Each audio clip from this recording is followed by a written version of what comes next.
Presiden Republik Indonesia Joko Widodo menyerahkan kredit usaha rakyat atau KUR 2023 bagi sejumlah pelaku usaha di Aceh Utara dan sekitarnya pada Jumat siang. Dalam kegiatan ini, Presiden Jokowi juga meluncurkan Kartu Tani Digital Bank Syariah Indonesia sebagai program ketahanan pangan berupa penyaluran pupuk bersubsidi.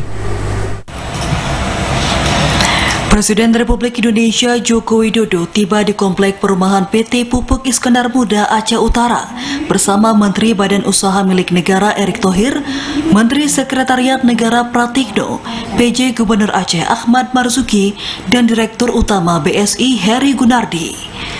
Kedatangan Presiden Jokowi dan Menteri Kabinet Indonesia Maju tersebut untuk menyerahkan kredit usaha rakyat atau KUR 2023 serta peluncuran Kartu Tani Digital Bank Syariah Indonesia bagi para petani dan pelaku usaha lainnya di Provinsi Aceh, khususnya Aceh Utara. Dalam sambutannya, Presiden Joko Widodo menyampaikan, pada tahun ini Bank Syariah Indonesia menyediakan sebanyak 14 triliun rupiah pembiayaan atau kredit di seluruh Indonesia.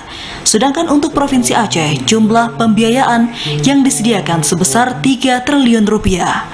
Jumlah tersebut akan menggerakkan, memperkuat, dan mengembangkan ekonomi Aceh. Presiden Jokowi mengingatkan masyarakat agar pembiayaan atau kredit dari bank dapat digunakan untuk kegiatan usaha yang lebih produktif, sehingga dapat meningkatkan perekonomian masyarakat. 3 triliun itu akan men-trigger, memperkuat, mengembangkan ekonomi di Aceh. Saya senang sekali.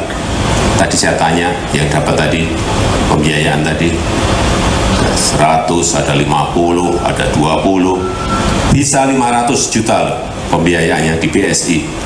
Asal bisnis Bapak Ibu dan saudara-saudara sekalian baik, bisa dapat pembiayaan 500 juta sampai 500 juta. Tapi hati-hati dalam penggunaan. Saya selalu titip, jangan sampai nanti ada yang dapat 300 juta dibelikan mobil.